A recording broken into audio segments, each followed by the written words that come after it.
नागपूरच्या श्री वसंतराव नाईक शासकीय वैद्यकीय महाविद्यालय व रुग्णालयातील मूलभूत सुविधांच्या अभावावर अखेर आरोग्य शिक्षण विभागाने गंभीर दखल घेतली आहे। गुरुदेव युवा संघाच्या अध्यक्ष मनोज गेडाम यांच्या सातत्यपूर्ण पाठव्या पुरवण्यानंतर आरोग्य शिक्षण सचिवांनी रुग्णालयाची प्रत्यक्ष पाहणी केली। सचिव रुग्णालयात दाखल होताच संपूर्ण वातावरण बदलल्याचे चित्र दिसून आले। नेहमी उशिरा येणारे डॉक्टर आणि कर्मचारी सकाळीच हजर झाले। आय कार्ड आणि एप्रिनसह शिस्तबद्ध उपस्थित दिसले।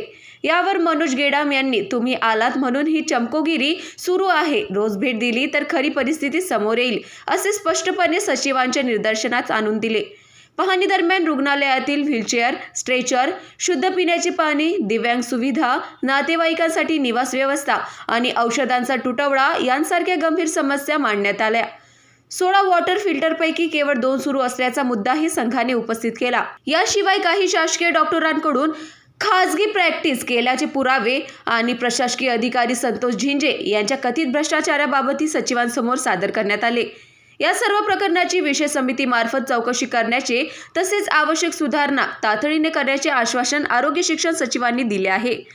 संतोष झिंजे यांच्या कार्यकाळातील कथित गैरव्यवहाराची चौकशी करण्यासाठी स्वतंत्र समितीही गठीत करण्यात आली।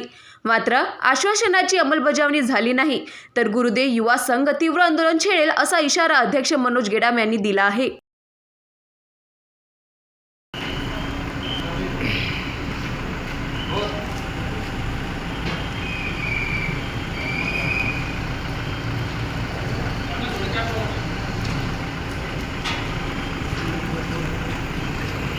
माझे 16 मुद्दे आहेत। यामध्ये शासकीय रुग्णालयात सुविधाचा अभाव आहे। यामध्ये व्हीलचेअर नाही, टेस्चर नाही।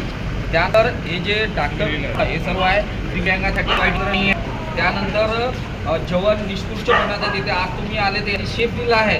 याआधी जेवण पाण्याचा ढळलेलं डाळ राहते, पोळ्या राहते, कंट्रोलचे तांदूळ राहते, अशी बेकार परिस्थिती आहे। आणि एकाही वार्डामध्ये पाणी उपलब्ध नाही। इथं 16 टेस्चर हे फिल्टर लावण्यात आले, त्यातले 2च फिल्टर चालू आहे। आणि त्यानंतर शौचालयाचे दरवाजे बिकट आहे। आणि त्यानंतर आल्या म्हणून 6:30 वाजता आले, नाही तर रोज 8:30, 9, 10 वाजता इथं कार्यालय यांनी आय कार्ड घालला नाही, काही घातलं नाही आहे। आणि विशेष वार्डामध्ये 29 वार्डमध्ये पाणी नाही घेतल्या जात आणि 29 वार्डमध्ये डिलिव्हरीवाली महिला 300 रुपये घेतल्या जाते। ते कोणत्या नियमाने घेतल्या जाते?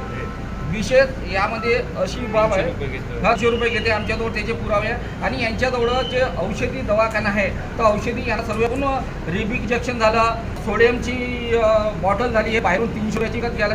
आणि यामध्ये एक फ्रॉड आहे। या डॉक्टरांकडून वाल्याला इथं बोलवल्या जाते, त्यांच्यामुळे करून दुसरीकडून केल्या जाते। याचे पुरावे माझी स्वतःची बहिणी होती इथे 3 दिवस 15 भरतीला आली, मी त्याचे पैसे भरले आहेत। आणि 2025 पासून अधिष्ठाता इथं आले तर श्रीगिरीवार साहेब होते, तर त्यावेळेस त्यांनी रोजच्या रोज दवाखान्याचे राऊंड मारे। पण हे अधिष्ठाता अशोक उईके साहेब आम्हाला रुग्णाला आरोग्य सुविधा मिळाली पाहिजे, हे आमचा उद्देश आहे। का त्यांचं काम आहे का सर्व डॉक्टर त्यांच्या नियमामध्ये राहिले पाहिजे, निवास सुविधा मिळाली पाहिजे। अधिष्ठाता 2025 साईन झाले, 3 वेळा ते विजिट दिली, हे माहिती करत घेतलं। तुमचे सगळे 16 मध्ये माझ्याकडे आलेले, मी एक इन्क्वायरी लावतो। ठीक आहे। आता दुसरा विषय प्लीज हे माहितीच्या अधिकारमध्ये याला बनवलेले डॉक्टरनी, ठीक आहे। माझी आम्ही कोणती पॅकत नाही, ठीक आहे। 1 मिनिट सर, 1 मिनिट ठीक आहे। तुमचं म्हणणं आहे सर, हे सांगितलं आम्ही लोक प्रॅक्टिस करत आहे। हा प्रॅक्टिस करत आहे आणि आता एनएच घेत आहे, ठीक आहे। नाव आहे त्यानंतर कमिटी गठीत झाली, त्यानंतर कमिटीमध्ये एक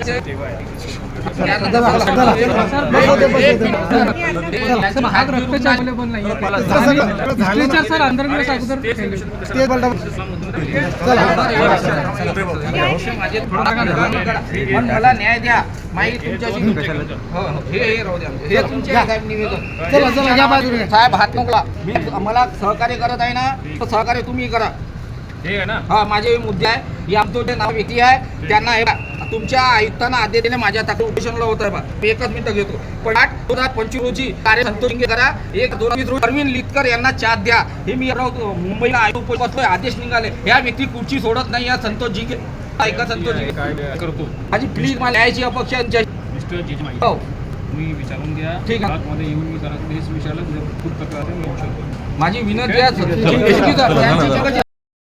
NTV 24 करिता यवतमाळवरून अक्रम दिवान यांची रिपोर्ट.